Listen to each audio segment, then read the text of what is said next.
Aló, aló, aló. Bueno, buenos días. ¿Cómo están? ¿Bien o no? Am,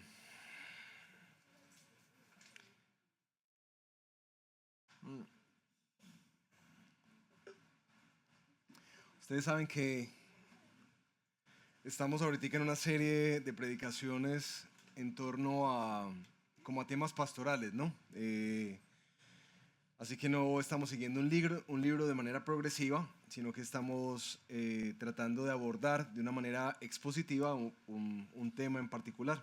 La semana pasada estuvimos hablando de sexualidad y estuvo un amigo cercano a la casa, el pastor Ronald Orozco, del Redín de la América, exponiendo el tema de la sexualidad desde Cantar de los Cantares. Si se perdieron la predicación, recuerden que pueden encontrarla en el canal de YouTube de la iglesia. Muy, muy, muy especial. Yo personalmente nunca había escuchado una predicación de Cantar de los Cantares. Entonces, interesante. Hoy vamos a seguir un poco con el tema pero ya tratando el tema de nuestro estado civil, soltería, matrimonio o divorcio. Ya me da esta predicación y ahora qué hago, ¿cierto? ¿Y ahora qué hago? Queridos, yo no sé si creo que para todos es evidente que en la cultura respecto al tema del matrimonio, de las relaciones sentimentales y la sexualidad ha cambiado drásticamente en los últimos tiempos, ¿cierto?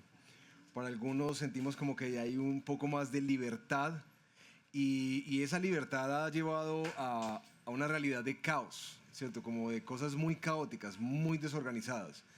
Vemos estadísticamente, vemos los matrimonios en caída y los divorcios en ascenso. Eso estadísticamente lo vemos. Pero también vemos la soltería creciendo en nuestro país como una decisión propia. No como algo que toca, sino como algo que yo decido, algo que yo quiero. Y junto con eso vienen algunos fenómenos que empiezan a pasar culturales, como el tema de las relaciones abiertas, ¿cierto? Uh, Parejas que consienten en que pueden estar libremente con otras personas, o relaciones como las de estar casados pero vivir aparte, ¿cierto? Se casan y viven en casas separadas, o las culturas de intercambio de pareja, como las parejas swinger, que tú estás como con tu matrimonio, pero tú puedes hacer intercambio.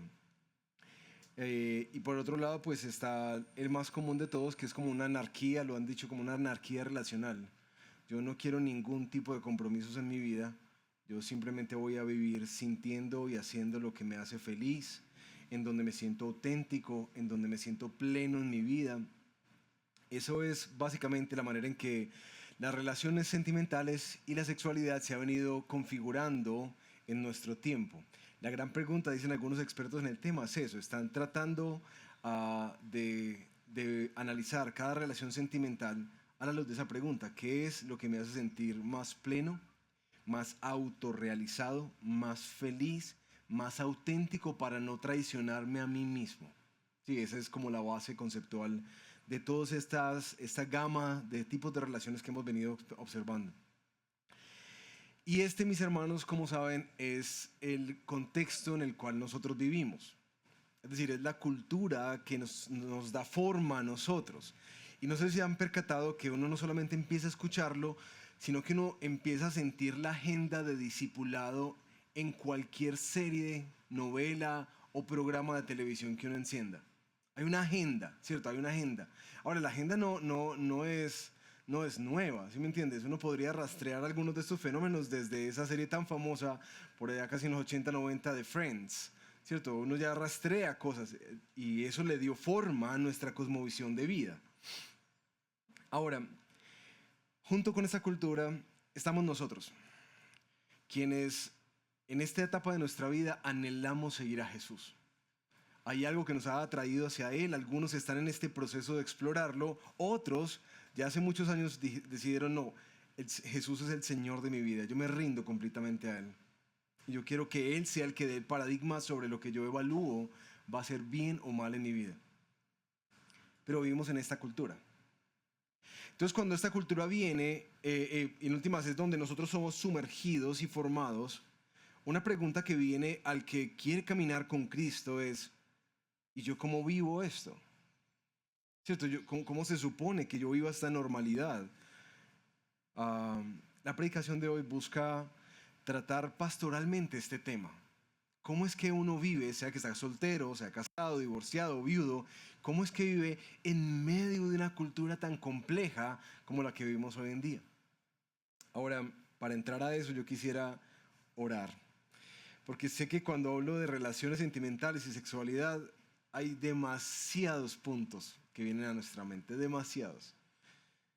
Y honestamente sé que soy demasiado limitado para poder alcanzar todo eso, pero el Espíritu Santo no.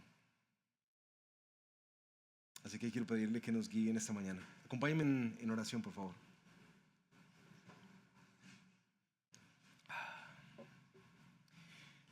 Señor, tú sabes que al acercarnos a este tema tan cercano a nuestro corazón, nosotros tenemos ya de base algunas ideas y prácticas, algunas cosmovisiones de vida ya arraigadas, a veces de manera consciente, a veces de manera inconsciente, otras que atesoramos.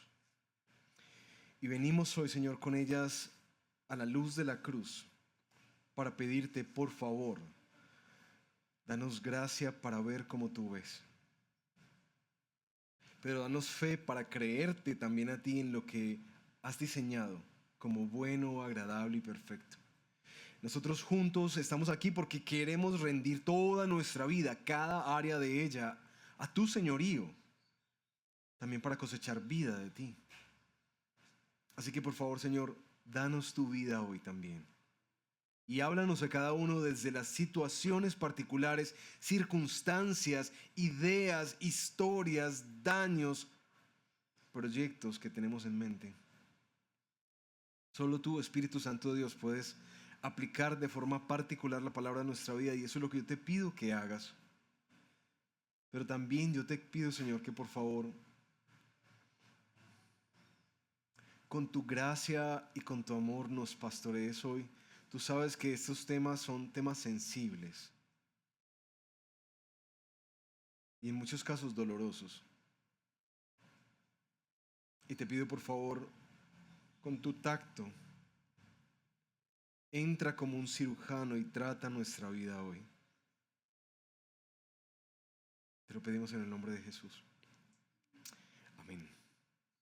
Bueno, queridos, para hablar de este tema de sexualidad y relaciones sentimentales, pues creo que hay una carta en particular que para mí ha funcionado en muchas ocasiones de consejería como una brújula para tomar decisiones. Para eso yo quiero saber qué piensa Dios que se encuentra en la primera carta de los Corintios en el capítulo 7. Me encantaría que lo abran, lo prendan, lo tengan ahí en la mano para que puedan ver.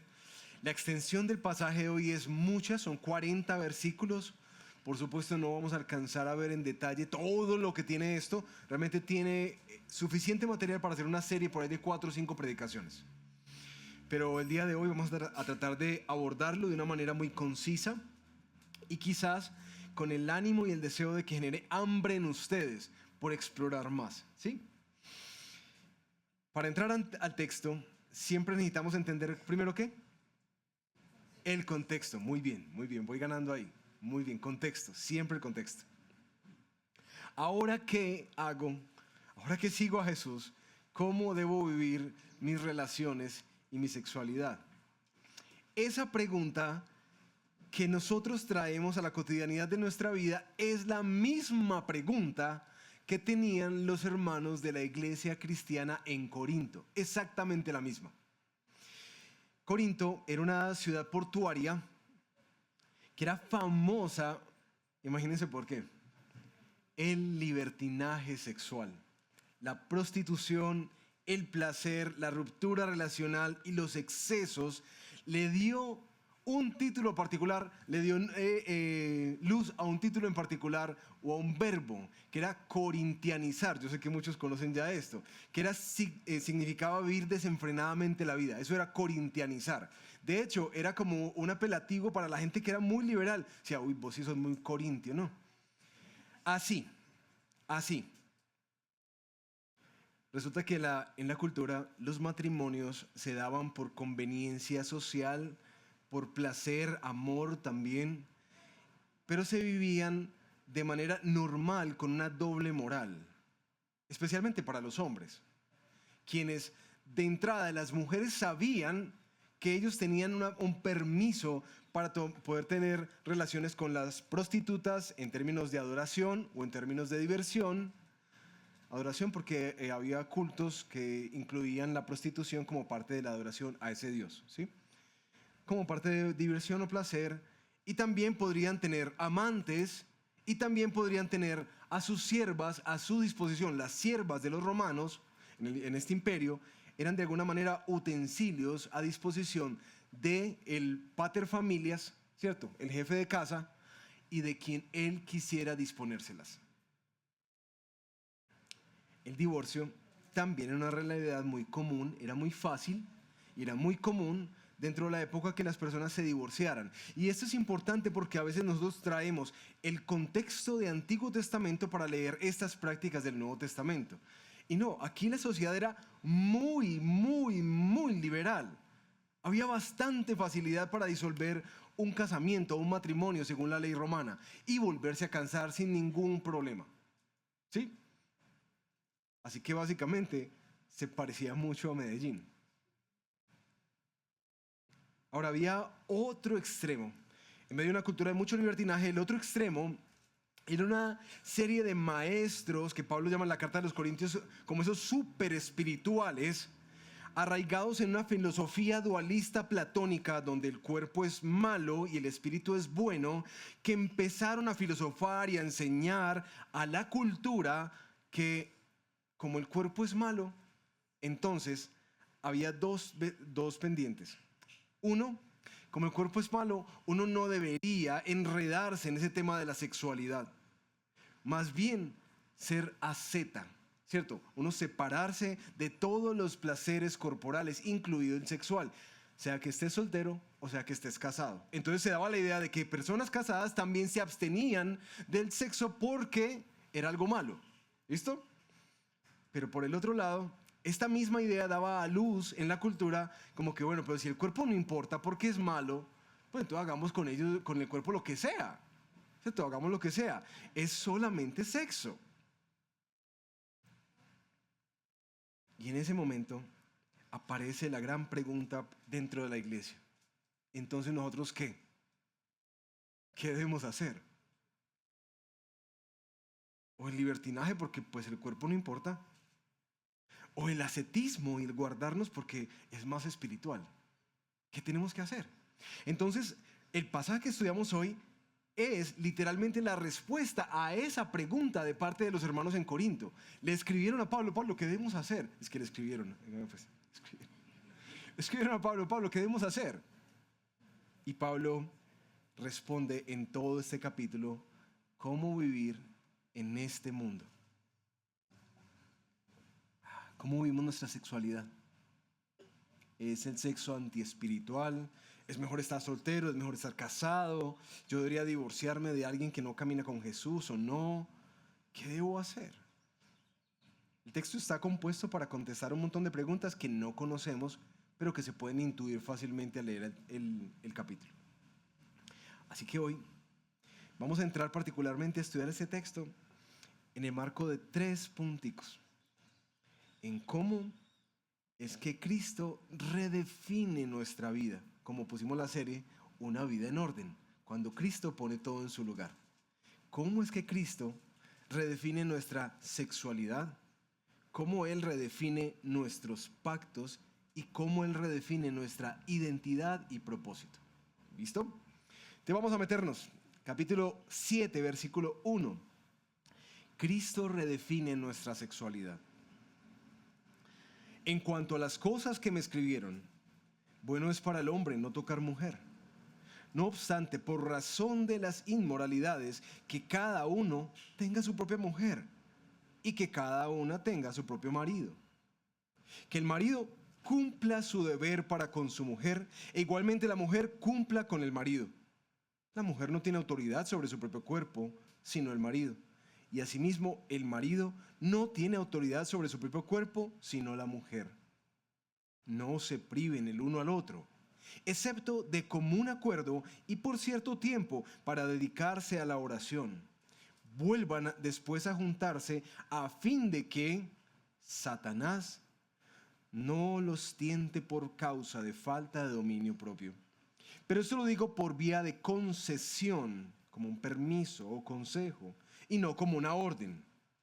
Sin embargo, yo desearía que todos los hombres fueran como yo, es decir, célibes. No obstante, cada cual ha recibido de Dios su propio don, unos de una manera y otros de otra. A los solteros y a las viudas digo que es bueno para ellos si se quedan como yo, pero si carecen de dominio propio, cásense, que mejor es casarse que quemarse. ¿Cómo es que Cristo redefine nuestra sexualidad? Pablo comienza con la frase que se estaba escuchando en la cultura, en estos súper espirituales: bueno es no tocar mujer. Y Pablo asiente a eso, y a la luz de todo el capítulo va a mostrar que su postura es que sería mejor que no tuviéramos el vínculo matrimonial, que no tocáramos mujer, porque da ciertas libertades que vamos a ver más adelante. Esa idea de los ascetas es una idea que Pablo dice: sí, yo creo que eso sería bueno, que se quedaran como yo, solteros. Y ahí Pablo está afirmando que la soltería es buena, incluso que es útil para servir al Señor, y es algo que va a mostrar en todo el capítulo. Pero inmediatamente entra dentro de la conversación para responder a las preguntas de los corintios: pero, por razón de las inmoralidades, es decir, esa realidad sexual de Corinto, esa presión cultural, es mejor que cada uno tenga su propio esposo y tenga su propia esposa. Solamente en estos versículos Pablo empieza a insertar una lista de ideas. En primer lugar, que no hay un lugar para la porneia, que es el título para inmoralidad sexual. No hay un lugar para la inmoralidad sexual cuando caminamos con Cristo. ¿Qué es eso de porneia o inmoralidad sexual?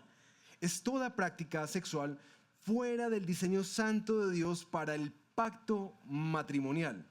Y algunos ejemplos. Cuando en las cartas se utiliza este término, hace mención de relaciones sexuales antes o fuera del matrimonio, adulterio, prostitución, promiscuidad, pornografía, incesto, homosexualidad practicada, relaciones abiertas o poliamorosas, lujuria alimentada deliberadamente y toda forma de inmoralidad sexual que rompe el diseño de santidad, fidelidad y exclusivo a Dios para la sexualidad. Es decir, era un término muy amplio. No es simplemente una infidelidad. Es un término muy amplio tanto para solteros como para casados. Ese término particularmente aparece 25 veces más en las cartas pastorales. Es decir, es algo que si ustedes se ponen a estudiarlo, se van a dar cuenta que es muy serio para el apóstol Pablo y muy serio para el Señor. Seguir a Jesús, Pablo nos deja claro en estos versículos que en últimas implica vivir en una santidad sexual, no simplemente guiado por lo que uno siente o por lo que uno quiere o por lo que yo siento que es mi verdad, en mi propia construcción, sino que significa vivir para Dios, no para lo que me hace feliz, que de alguna manera se ha vuelto el paradigma de la vida hoy en día. ¿Qué es lo que me hace más realizado y más feliz y más pleno? Y hemos desplazado el ¿qué es lo que me hace vivir para la gloria de Dios? ¿Entienden cuál es la brújula que tenemos ahora? Ahora, esto es clave, mis queridos, en nuestro contexto, porque según las estadísticas del DANE, el 54% de la población adulta de Colombia son solteros. 54%. Sea por decisión, sea por divorcio, sea por viudez. Y en muchos casos se vive sí la soltería como una decisión, pero no asimismo la santidad. Entonces sí, yo quiero ser soltero, pero santo a la manera de Dios. Y Cristo viene a redefinir esta etapa tan importante de nuestra vida, invitándonos a vivirla para Él, guardando nuestro cuerpo, porque en el Señor nuestro cuerpo sí importa, no solamente nuestro espíritu. De hecho, Pablo mismo en esta carta, en 1 Corintios capítulo 6, versículo 13, dice: el cuerpo no es para la porneia, el cuerpo no es para tus placeres sexuales, sino que tu cuerpo es para el Señor y el Señor para el cuerpo, tanto que lo ha hecho un templo. Él ha hecho de ti un templo. Por eso dice, cuando vas a las prostitutas, te haces una con ella. Y no solamente te unes tú, unes al cuerpo del Señor, a la prostitución. Así que el cuerpo no está desconectado de la realidad, de la adoración al Señor. Es parte integral de ella. Así que cuando vemos esto, uno entiende, claro, no es solo sexo, no es solo un apetito físico, no es una necesidad fisiológica.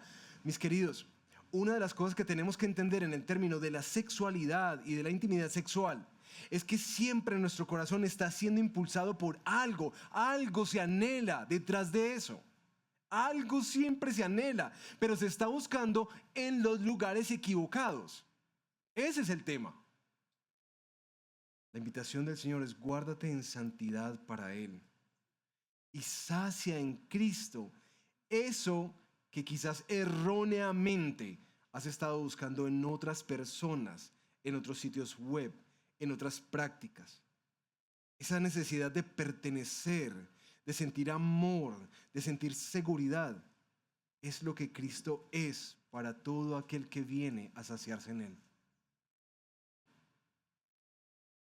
La otra idea que Pablo mete acá es que el matrimonio también es un don de protección. Y quizás esa idea no la entendemos mucho. El matrimonio no solamente es un don, un regalo de Dios para el romance, para la compañía, para la procreación de hijos y para la estabilidad, sino que es un regalo de Dios para nuestra protección, el matrimonio. Por eso es que Pablo les dice: hermanos, cumplan con su deber. Cuando te casas, tienes un deber con tu pareja. No te priven, no se priven. Cuídense mutuamente. ¿Notan eso? No les está diciendo: cuidado, cuídense mutuamente. La intimidad matrimonial no es algo carnal o inferior, como a veces en algunas iglesias se tiende a ver. La sexualidad es hermosa. Es un regalo diseñado por Dios, es buena, es espiritual y es profundamente unificadora. Ya escuchamos la predicación la semana pasada de Cantar de los Cantares. Es profundamente espiritual. Y ante estas realidades, Pablo aclara, que me ve muy clave: la sexualidad en Cristo no es egocéntrica. No es para servirte a ti mismo, sino que es una sexualidad vinculada a un pacto. Pablo destruye ese individualismo moderno en la cultura romana de que en últimas el cuerpo mío es mío y el de mi esposa también, porque la esposa no tenía el mismo derecho sobre el cuerpo de su marido. No. El cuerpo mío le pertenece a mi esposo o a mi esposa. ¿Cómo así? Sí. Esos derechos han sido cedidos cuando dijiste acepto. La sexualidad no funciona en la Biblia como funciona en nuestra cultura de mi cuerpo, mis reglas, mi placer, mi libertad, yo hago lo que quiera. Sino que funciona bajo otros principios de entrega, pacto, pertenencia y servicio mutuo. Por eso las relaciones abiertas, como los poliamoríos o la sexualidad sin compromiso, mis hermanos, no solamente distorsionan el diseño de Dios, sino que también distorsionan el diseño mismo del ser humano. Porque el ser humano añora, anhela pertenencia. En estos días, mientras estudiaba este texto, recordaba como algunas imágenes. Hay una fotógrafa que decidió tomar como la imagen de parejas ya muy ancianas, ya muy ancianas.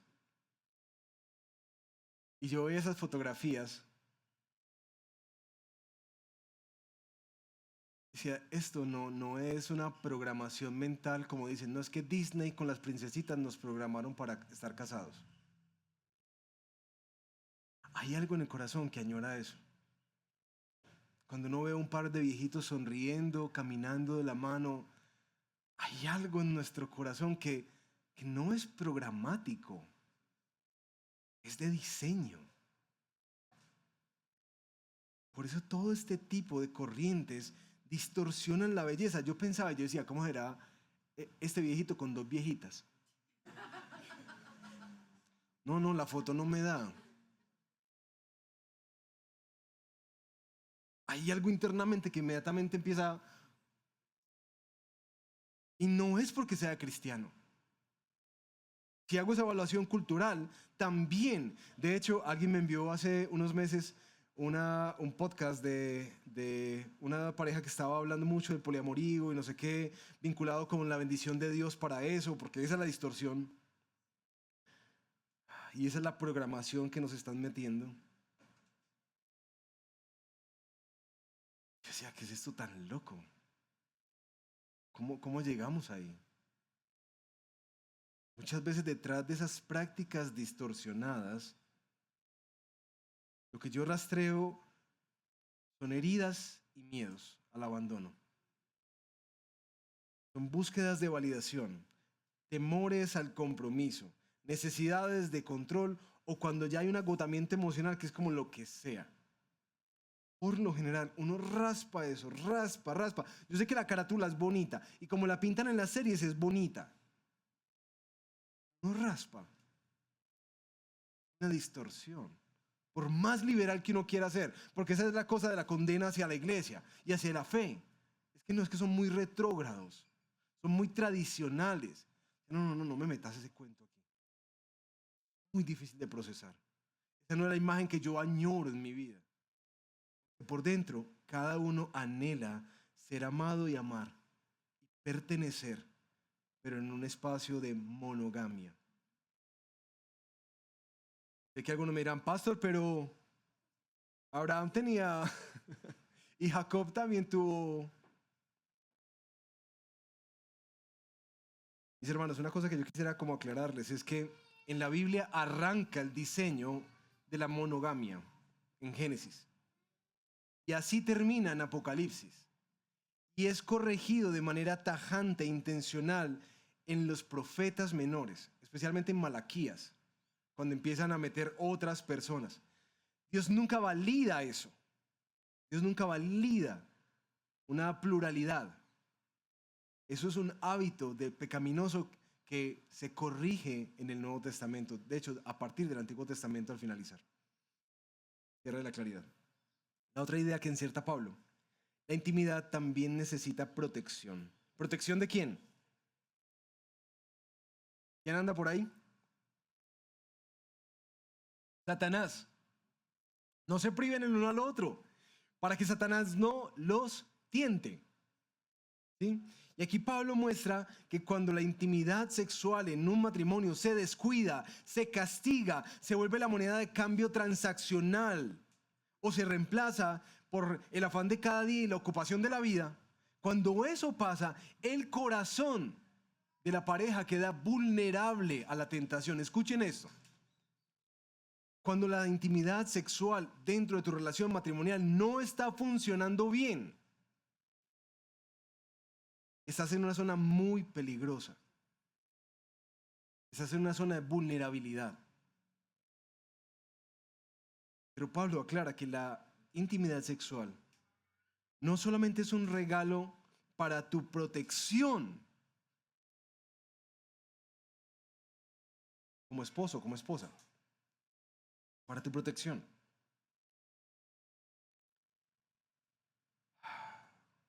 sino que también es una responsabilidad para con tu esposo o con tu esposa. Es un regalo y es una responsabilidad. Y antes de que se empiecen a dar codo, queridos, Pablo no está hablando de que entonces uno va a llegar a la casa a decir, si ve mi hija, es bíblico, cumpla con su deber. O la esposa haga lo mismo, porque ambos casos me han tocado. Mis queridos, el Señor nos muestra que la intimidad sexual no es, ni este versículo, no es para exigir algo. Venga pues para acá. Sino es algo que se te ha dado y que se te ha brindado para tu protección, pero también para expresar amor, para servir y para proteger el corazón de tu esposo y de tu esposa. Eso es una herramienta en manos de Dios para guardarnos del mal y del maligno. Increíble, ¿no? Ver el matrimonio de esa manera. Porque muchas infidelidades, queridos, ustedes saben, comienzan mucho antes que la cama. En conversacioncitas, chats, coqueteos, fantasías, darle rienda suelta a la mente, cercanías inapropiadas emocionales y unas pequeñas concesiones. Siempre empieza así, pequeñas concesiones. Ahora, para quienes hoy estamos solteros, casados, creo que esta realidad de la tentación y de una intimidad que tiene que ser protegida, creo que nos debe ayudar a nosotros también a pensar de manera muy consciente en la lucha que tienen las personas a nuestro alrededor y nuestros hermanos en la fe. Si Satanás se mueve constantemente dentro de las líneas para buscar dónde entrar, entonces no solamente hay una responsabilidad hacia adentro de casa, sino también hacia afuera de casa. En la forma en que si yo sé que las personas a mi alrededor, hombres o mujeres, naturalmente luchamos con estas tentaciones sexuales o estos ideales románticos, pues mis queridos, yo intencionalmente voy a tener mucho cuidado en la manera en que hablo o aún escribo. Que no se sienta por ningún lado como una coquetería. Voy a mirar cómo me acerco a las personas, de tal manera que la cercanía sea santa y no que sea malinterpretada por la otra persona. De hecho, si yo soy consciente de esta lucha en nosotros, aún voy a cuidar la manera en que yo me he visto. Porque yo no quiero generar provocación. Y yo sé que en este tiempo tan egocéntrico que solamente pensamos en nosotros, todos nos queremos sentir bonitos. ¿Sí? De alguna manera tú te pusiste algo que en lo que te vieras medianamente decente, o otros dijeron, no, que me vea bien bonita. O bien bonito. Y eso está bien. Pero ten cuidado que genera la manera en que te vistes. Hombres y mujeres. Hombres y mujeres. Pero también la manera en que pasamos el tiempo libre y nos recreamos. Si sabemos que nuestro corazón es vulnerable a estas situaciones de la tentación sexual, entonces sí tenemos que mirar con qué alimentamos nuestra mente. ¿Qué series estamos viendo? Y nos decía el pastor Ronald la semana pasada, mira, no te acostumbres a ver la desnudez de otra persona que no sea tu esposo o tu esposa. Me encantó eso. ¿Qué escuchas? ¿Qué series ves? ¿Qué podcast escuchas? ¿Qué comediantes escuchas? ¿Qué lees? En estos días en bicicleta estaba viendo a alguien leyendo las 50 sombras de Grey y eso va a generar muchísimo en tu corazón. Y no solamente deseos, ideas distorsionadas. Aún también, ¿a dónde vamos? Esta semana hablaba con alguien que estamos en un proceso. Yo le decía, en este proceso en el que estamos, ¿tú crees prudente irte a una feria en donde no solamente exhiben cosas, sino que exhiben mujeres? ¿Crees que es prudente irte allá? No, claro que no, claro que no. Por favor, es que necesito un dedo de frente. Pero a veces no lo tenemos. A veces no lo tenemos. Hermanos, no seamos incautos ante las acechanzas de Satanás, especialmente en nuestra cultura paisa hipersexualizada. Pero también no seamos partícipes de ella, haciendo exactamente lo mismo, sucumbiendo a esa idea de la sensualidad. No la normalicemos. No la normalicemos. La última idea que Pablo mete aquí es que debemos entender que el matrimonio y la soltería son regalos o dones del Señor. Pablo es claro y dice, yo quisiera que todos fueran como yo, soltero, célibe.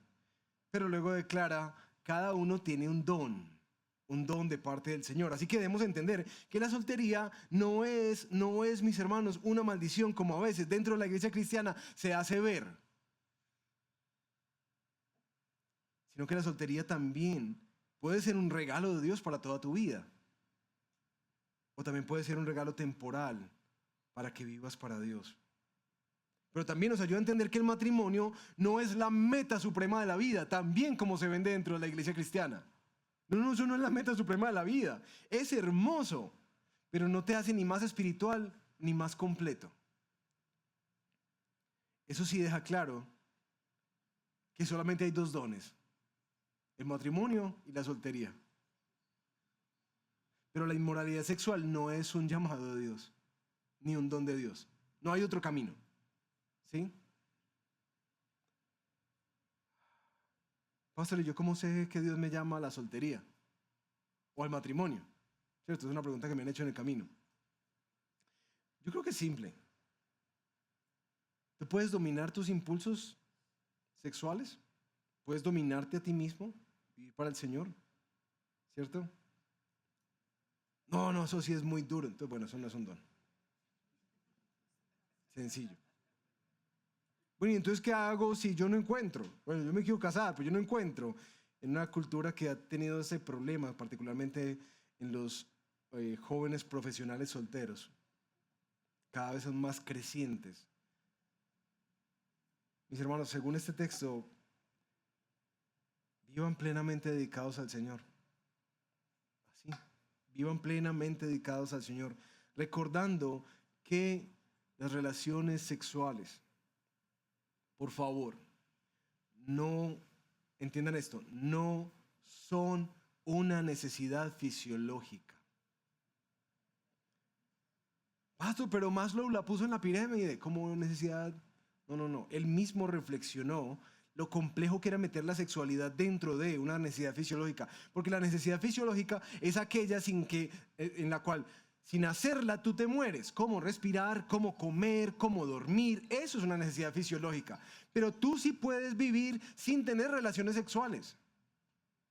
Entonces no es una necesidad fisiológica. De hecho, él mismo más adelante la replantea como en la siguiente escala: una necesidad de amor, pertenencia y afecto. Así que no te dejes dominar como es que lo necesito. No. Eso es tu corazón deseando algo desordenadamente. Es hermoso, sí, pero no es una necesidad como el comer, dormir y respirar. Para avanzar, nos coge el tiempo. En este pasaje Pablo nos muestra cómo Cristo redefine también la manera en que vemos nuestros pactos. Versículo 10 en adelante.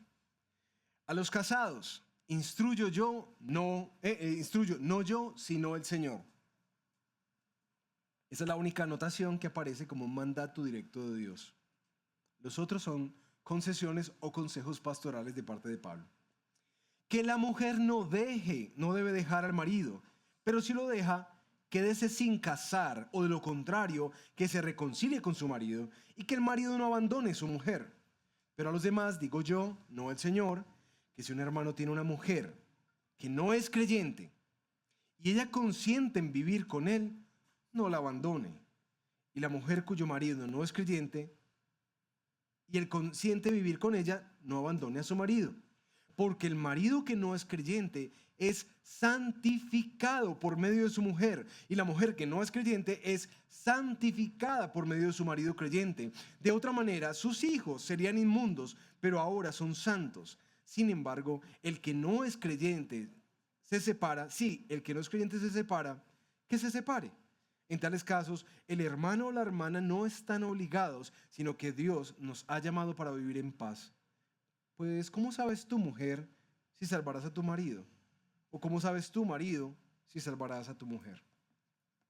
Pablo pasa a hablar ahora de matrimonios en crisis separados y creyentes casados con incrédulos. El principio es claro. Dios toma el pacto matrimonial muy, muy seriamente. ¿Sí lo notan ahí? Por eso, Pablo de entrada no normaliza esa cultura de abandono y divorcio fácil. Él dice, eso no debe ser entre ustedes, sino que de hecho llama e impulsa a que si hay alguna consideración que te lleve a alejarte de o separarte de, lo mejor es reconcíliate. Y de hecho, a quien tiene el deseo le dice, no se separe, no se separe. Y si se va a separar, entonces quédese solo. Y si no puede quedarse solo, entonces reconcíliese. Entonces, ¿qué es lo que hay que hacer desde el principio? Reconciliarse. Así no da tanta vuelta. Pero también anima a permanecer en el matrimonio a aquellos que llegaron a Cristo, pero su esposo o su esposa no. No comparten los mismos valores, no están en la misma sintonía. Entonces pareciera que los hermanos estaban como que, no, me tengo que separar. Pablo dice, no. Porque sabes que tu presencia en esa unión matrimonial, si tu esposo o tu esposa consienten vivir contigo ahora que eres cristiano, quédate ahí. Porque tu presencia santifica ese hogar, santifica a tu esposo o tu esposa. De hecho, santifica a tus hijos, aclarando que cuando habla el término de santificación, no quiere decir que ellos sean salvos porque hay un creyente. Eso no es soportado en ninguna parte de la Biblia. Entonces, ¿qué significa eso de que santifica? Que su presencia sí influencia y hace camino. De hecho, Primera de Pedro también introduce ese elemento de si tienes un esposo difícil, quédate con él, quédate con él. ¿Qué sabes si puedes salvar a tu marido? Hay algo ahí de tu presencia, de tu perseverancia, de tu oración, de tu testimonio que puede alterar la manera en que vive tu cónyuge o tus hijos. Una presencia santificadora. Pero si el marido dice, no, yo no quiero, usted volvió muy cristiano. Pablo da esa concesión de libertad. Mira, sepárate, porque fuimos llamados a vivir en paz. Y esa separación da también una connotación de libertad, de libertad. Mis queridos, un seguidor de Cristo no abandona irresponsablemente sus relaciones, porque entiende el pacto que hizo delante del Señor. Que de hecho el pacto no es solamente horizontal, sino que es vertical. El seguidor de Jesús entiende que el matrimonio no solamente es precioso y es un regalo, sino que también el matrimonio materializa una ilustración a todas las personas alrededor de cómo Cristo ama a su iglesia. Que es una parábola andante de cómo Él ama a su pueblo. La esperanza que trae el texto es que aún en matrimonios difíciles, Dios siempre puede obrar. Así que persevera, ¿sí? Mis hermanos, yo sé que aquí es donde aparecen 1000 preguntas. Pastor, pero entonces me puedo divorciar, sí, pero es que yo no estoy siendo feliz. Creo que hasta aquí he explicado bastante esa brújula moral de nuestra vida, ¿no? ¿Qué me hace feliz? ¿Qué funciona? ¿Dónde me siento más realizado? Y si está luchando con eso, busca consejo. En tu líder de comunidad misional, hermanos maduros en la fe, matrimonios maduros, busca consejo. ¿Me debo divorciar de un no creyente? Creo que ya es claro lo que Pablo expone. Pero yo me puedo volver a casar si me divorcié siendo infiel o si fue antes de Cristo. Mira, las preguntas son una lista enorme, tanto que dieron a la luz un libro que les quiero recomendar. Si tú estás como con eso o estás caminando con alguien que está atravesando estas situaciones, hay un libro que se llama Matrimonio, Divorcio y Nuevo Casamiento de Jim Newheiser, un consejero espectacular que literalmente hizo el libro en torno a preguntas. Lo pueden conseguir en la editorial de Poema. Bueno, nuestro tercer y último punto es que en este texto, ante la pregunta de, bueno, entonces, ¿qué hago? ¿Cómo es que Cristo pone en orden todo? Cristo también redefine nuestra identidad y propósito. Por cuestiones de tiempo no voy a poder leer todo el pasaje, pero los primeros versículos del 17 al 24, Pablo parece responder a la pregunta de, bueno, entonces, ¿será que tengo que cambiar? Ya no solamente si soy soltero o casado, sino que si soy circuncidado, un judío. Entonces, bueno, eso es difícil como desincircuncidarse, ¿cierto? Quédense así, le dice Pablo. El incircunciso, es decir, un gentil que llegó a Cristo. No quédese así, no tiene que circuncidarse. El esclavo, o sea, pero no, tranquilo, tú eres libre en Cristo. O el que es libre, no, recuerda que tú eres esclavo de Cristo. Entonces, tú no necesitas cambiar tu identidad, ¿cierto? O tu estatus para servir plenamente al Señor. En últimas, en esos versículos, Pablo le está diciendo, hermanos, ustedes ya fueron comprados por Jesús. No tienen que cambiar de condición. Vamos a leer los versículos del 25 en adelante. En cuanto a las vírgenes, no tengo un mandamiento del Señor, pero doy mi opinión como el que, habiendo recibido de la misericordia de Dios, es digno de confianza. Creo, pues, que es bueno en vista de la presente aflicción. Es decir, que es bueno que el hombre se quede como está. ¿Estás unido a mujer? No procures separarte. ¿Estás libre de mujer? No busques mujer.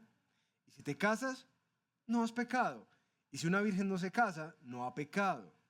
Sin embargo, ellos tendrán problemas en esta vida y yo quiero evitárselos. Eso fue la introducción que le hice a un grupito de parejitas que se van a casar aquí en la iglesia. Yo quiero que ustedes sepan que de antemano les dije esto, así como el apóstol Pablo, ¿cierto? Yo quiero evitarles problemas, dice Pablo. Porque las relaciones matrimoniales cuestan. Pero esto digo, hermanos, el tiempo ha sido acortado. De modo que de ahora en adelante, los que tienen mujer sean como si no lo tuvieran, los que lloran como si no lloraran, los que se regocijan como si no se regocijaran, los que compran como si no tuvieran nada, los que aprovechan el mundo como si no lo aprovecharan plenamente, porque la apariencia de este mundo es pasajera. Sin embargo, quiero que estén libres de preocupación. ¿No nota eso de Pablo? Quiero que estén libres. El soltero se preocupa por las cosas del Señor, cómo puede agradar al Señor. Pero el casado se preocupa por las cosas del mundo, de cómo agradar a su mujer. Y sus intereses están divididos. La mujer que no está casada y la virgen se preocupan por las cosas del Señor para ser santas, tanto en cuerpo como en espíritu. Pero la casada se preocupa por las cosas del mundo, de cómo agradar a su marido. Esto digo para su propio beneficio, no para ponerles restricción, sino, y aquí está la clave de todo el capítulo, para promover lo que es honesto y para asegurar su constante devoción al Señor. Y si alguien cree que no está obrando correctamente respecto a su hija virgen, si ella es de edad madura, y si es necesario que así se haga, que haga lo que quiera, no peca, que se case. Pero el que está firme en su corazón, sin ninguna presión, y tiene control sobre su propia voluntad, y ha decidido en su corazón conservar virgen a su hija, bien hará. Así los dos, el que da en matrimonio a su hija virgen, hace bien, y el que no la da en matrimonio, hace mejor. La mujer está ligada mientras el marido vive, pero si el marido muere, está en libertad de casarse con quien desee, solo que sea en el Señor. Pero en mi opinión sería más feliz si se queda como está. Y creo que yo también tengo el Espíritu Santo de Dios. Bueno, mis hermanos, ¿me caso o no me caso?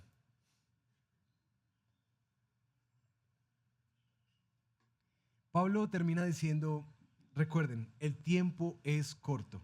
Y es clave entender desde dónde está hablando él. Él está entendiendo que en cualquier momento Cristo viene y que uno debe vivir como un seguidor de Jesús a la luz de esa eternidad. Así que la vida es efímera, que uno debe vivir con los ojos puestos o la mirada puesta en las cosas de arriba. Desde esa perspectiva, el casado no debe estar absorbido por el matrimonio, por el mundo y agradar a su mujer. Somos llamados a vivir el matrimonio también para el Señor. Mis hermanos, que nuestros hogares, que nuestros matrimonios no sean solamente un altar para el Señor, sino también que sean utilizados como una escuela de formación de discípulos. Esos chiquiticos que tienen en casa, es la iglesia que sigue. Discipúlala. Que nuestros hogares sean un refugio para el necesitado. Que tus finanzas sean un motor para el evangelio. Que tu profesión sea un campo misionero. Que el amor mutuo que ustedes tienen como pareja sea un testimonio, pero también una esperanza para este mundo. Que en última se ha desilusionado mucho del matrimonio con justa razón. ¿Sí? Con justa razón. Utilicemos nuestro matrimonio para la gloria del Señor. Ahora, solteros, Pablo nos está animando a que no tomen su soltería como una obsesión, sea por la sexualidad, es como que no me controlo, o por la sensación de soledad. No dejes que eso domine tu soltería. Usa tu tiempo libre para servir al Señor. Y es claro esa marca de Pablo. Es una bendición la que tú tienes. Porque puedes estar plenamente dedicado al Señor para servir a otros, para acompañar a otros, para amar, para dar. Dale propósito a este don. Es preciosa la soltería en el Señor. Y me encanta cada vez más escuchar algunas hermanas y hermanos que por alguna razón han caminado en viudez o se han divorciado tiempo atrás, anhelando el tiempo de jubilación para servir al Señor. Qué meta tan preciosa y tan bíblica. Pero mis queridos solteros, especialmente los más jóvenes, el llamado a la soltería es un llamado también al celibato. Y si no tienes ese don, mientras aguarda, vive en santidad. Vive plenamente dedicado al Señor. Busca de alguna manera constantemente en esas peleas internas de la sexualidad desorganizada y la influencia externa. Busca lo que tu corazón está deseando y haz de Cristo ese tesoro. Lo que estás tratando de solucionar, créeme, yo he acompañado a mucha gente para decirte, no está detrás de un acto sexual. Y entre más avances, más adicto se vuelve, más adictivo se vuelve, más poder tiene sobre tu vida. ¿Y sabes qué es lo peor? Que la promesa de placer y de gloria y de belleza y como que a medida que pasa el tiempo, más vacío y más oscura vas a sentir la vida. Te lo aseguro, como quien ha caminado muchos años ayudando a otros a salir de ese hueco donde el engaño del pecado los metió. Guarda tu corazón, aguarda con confianza, entiende los tiempos del Señor y anhela el servicio a Él como una alta meta en tu vida. Dale propósito a tu soltería. Es preciosa en el Señor. ¿Y el que ya está noviado, qué hace? Bueno, porque el texto plantea un desafío grande. Si ustedes lo leen en versiones como Nueva Versión Internacional, Nueva Traducción Viviente, Dios habla hoy, van a notar que los traductores bíblicos luchan con la idea de, bueno, ¿de quién está hablando? Nuestra Biblia, Nueva Biblia de las Américas, plantea como un papá que tiene una hija virgen. Entonces, como que la ve en casamiento o no la ve en casamiento. Pero los postulados que plantea Pablo aquí dan a entender mejor, a la luz de todo el contexto de 1 Corintios 7, que él está hablando es de un noviazgo, de alguien que tiene una muchacha y que la está de pronto tratando indecorosamente. Y le dice, bueno, si tú estás resuelto, no estás presionado, tienes una convicción, tranquilo, no te cases. No tienes que casarte, puedes vivir esa relación sin necesidad de casarte, en santidad. A la luz de que el Señor viene pronto. Pero uno levanta esa pregunta de, bueno, si no se va a casar, ¿realmente eso le va a ayudar a vivir plenamente dedicado al Señor? Ahora el texto está puesto para aquellos que en últimas están caminando en una relación de noviazgo. Y la pregunta que Pablo hace a los solteros en noviados es, ¿se están tratando el uno al otro decorosamente? ¿Están viviendo esa relación en santidad? ¿O ya se han venido cruzando ciertos límites en la cercanía y en la intimidad? Creo que de ahí es donde sale ese dicho que algunas iglesias tienen, tan común de, mira, amistades largas, noviazgos cortos y matrimonios para toda la vida. ¿Sí? ¿Se lo han escuchado? Si tú no quieres casarte, mejor hácelo saber a tu pareja. Y si estás en noviado y sientes que no estás tratando apropiadamente, el consejo de Pablo es tajante. Es mejor casarse que quemarse. Ay, pero eso es muy simplista para una relación. Pero uno tiene que analizar más cosas. Sí. Pero entonces domina tus impulsos. Si no lo puedes hacer, toma una decisión. Y el que enviudó, ¿será que puede volver a casar? Sí, porque es libre del pacto matrimonial. Pero Pablo mete una sola cláusula, solo que sea en el Señor. Y de ahí parte este principio que como iglesia animamos cada vez más en las parejas. Busca una persona, como le digo yo a mi hija, busca un hombre, no que vaya a una iglesia cristiana, eso no hace nadie cristiano. Busca a alguien que tú veas que ama al Señor. Busca eso. A mi chiquita le digo, y a mi chiquito le digo, busquen a alguien que ama al Señor. Porque entonces hablamos de algunos niños acá en la iglesia y decía, ¿tú crees que él ama al Señor? Ay, papi, si no sé. Entonces, si no todo lo que se mete en la pecera es un pez, ¿sí? Mira a alguien y evalúa a alguien que ame al Señor. Solo que sea en el Señor. Ahora, en conclusión, mis queridos, el punto no es casarte o no casarte, encontrar pareja, explorar tu sexualidad o construir esa idea romántica que se tiene culturalmente, sino que Pablo nos dice, ¿cómo manejamos nuestras relaciones sexuales y nuestras relaciones sentimentales? Vive de una manera apropiada delante del Señor, asegurando, sea que estés soltero o sea que estés casado, que vivas en una completa devoción a Dios. Eso es lo que Pablo dice. Y así es como Cristo replantea completamente la manera en que vivimos nuestras relaciones, ordenando nuestros afectos, sanando estas distorsiones, redimiendo la sexualidad distorsionada de nuestra cultura y enseñándonos a amar bajo su diseño, plenamente dedicados al Señor. ¿Qué tal si oramos para terminar? Amado Padre, bueno, hemos hablado de muchas cosas, pero quiero pedirte que tu Espíritu, por favor, de una manera especial y particular, en cada una de estas etapas que hemos hablado y que Pablo nos ha introducido, te pedimos, por favor, cambia el enfoque, cambia nuestro enfoque en la manera en que nos relacionamos los unos con los otros, sentimental y aún sexualmente. Queremos vivir, como nos invita Pablo, plenamente dedicados al Señor. Que la etapa donde estamos, que por tu soberanía y providencia nos has permitido vivir,